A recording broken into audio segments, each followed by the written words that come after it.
Akkam jirtan maamiltoota koo hordoftoota koo kabajamoo chaanaalii kana subscribe gochuun kan hordofaa jirtan hundi galatoomaa hedduun isin galateeffadha. Namoonni haaraa dhuftanii fi subscribe hin goone akka subscribe gootaniifin kabajaan isin gaafadha.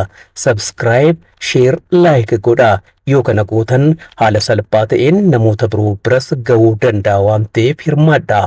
Kiliik gochuu cuqaasuudhaan ala wanti itti baaftan gonkumaa hin jiru. Fayyaa ta'a. Kanatti aansee odeeffannoowwan ammaaf qabadhee dhufeen isinitti himaa hordofaa turtii gaarii. Jilli Pireezidaant Shimallis Abdiisaan durfamu Harargee Bahaatti hojiiwwan misoomaa garaagaraa daawwateera. Pireezidaantii mootummaa naannoo Oromiyaa Obbo Shimallis Abdiisaan gareen durfamu godina Harargee Bahaa aanaa Gooroo Guutuutti hojiiwwan misoomaa garaagaraa daawwateera.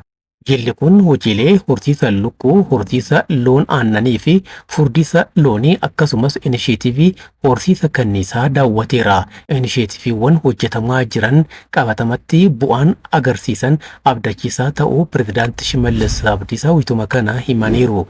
Jilli kun guyyaa kaleessaa godina Harargee Lixaatti hojiiwwan misoomaa garaagaraa kan daawwate ta'uunsaa ni beekama.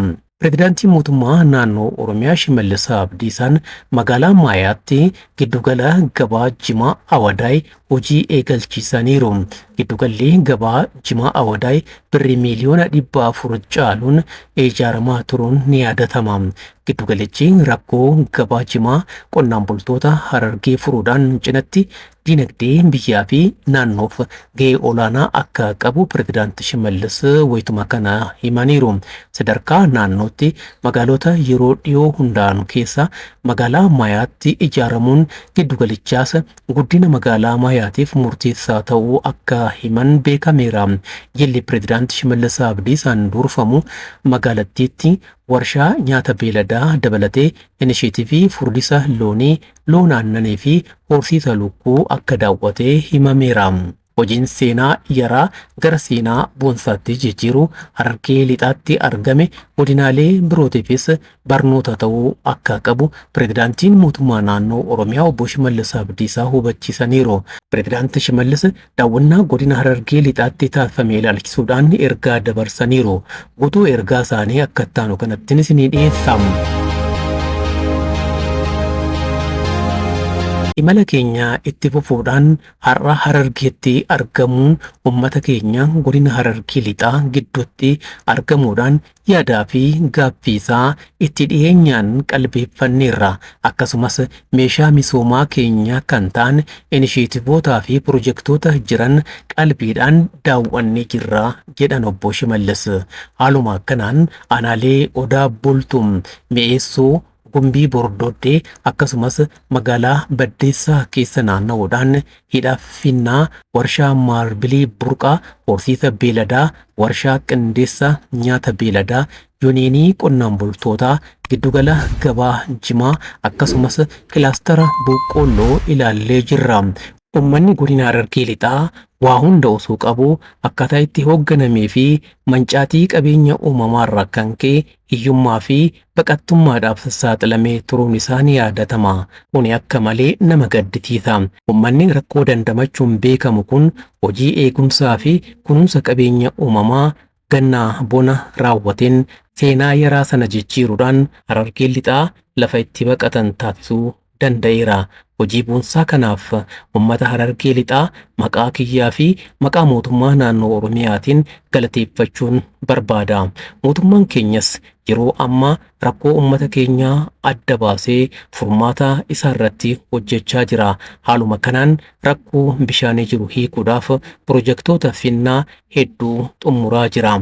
Godinichi dachee leecalloo hedduun guutamee waan ta'eef milkaa'ina hojii qonnaa irratti argate albuuda irratti akka dabalu jalqabbiif akka ta'u warshaa maarbilii burqaa aanaa Mi'eessootti kan banne yoo ta'u fuuldurattis cimsinee kan itti fufnu ta'a.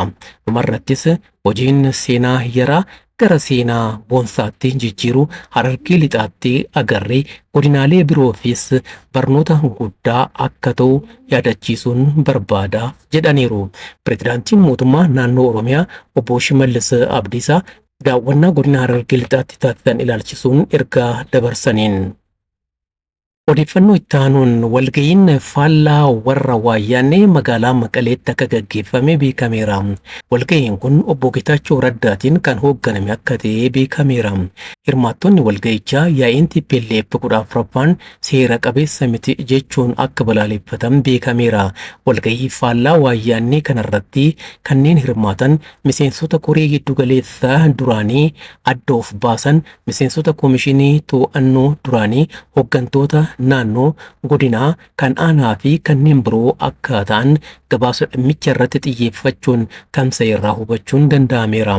Pirezidaantiin mootummaa yeroo ce'umsaa naannoo Tigraay ibsa kaleessa haala waqtawaa irratti kennaniin humnoonni tasgabbii naannoo Tigraay garee seeraan ala yaa'ii adeemsisee maddii dhaabbachuurraa akka of qusataniif dhaamaniiru.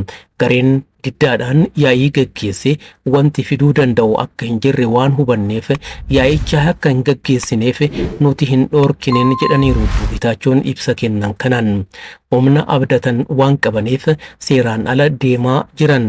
Kanaaf humnoonni tasgabbii Tigraay garee kana maddii dhaabbachuurraa akka of qusataniifin hubachiisa ta'uu baannaan rakkootu uumamaa jedhan pirezidaantichi. Waan hordoftaniif hedduun isin galatoomfadhaa. Haaluma wal fakkaatuun yeroo gara biroos odeeffannoowwan kanneen fakkaatan isiniifan dhiyeessa. Odeeffannoon kun namoota kanneen biroo biras dhaqqabuu akka danda'uuf laayik, sabskiraayib godha akkasumas yaadas kennuu ni dandeessu. Kanaan hirmaadhaa. Yoo kanaan hirmaattan haala salphaa ta'een namoota biroo bira gahee hordofamuu dhaga'amuu danda'a waan ta'eef akka hirmaattaniif kabajaan isin affeera. Turtii gaarii.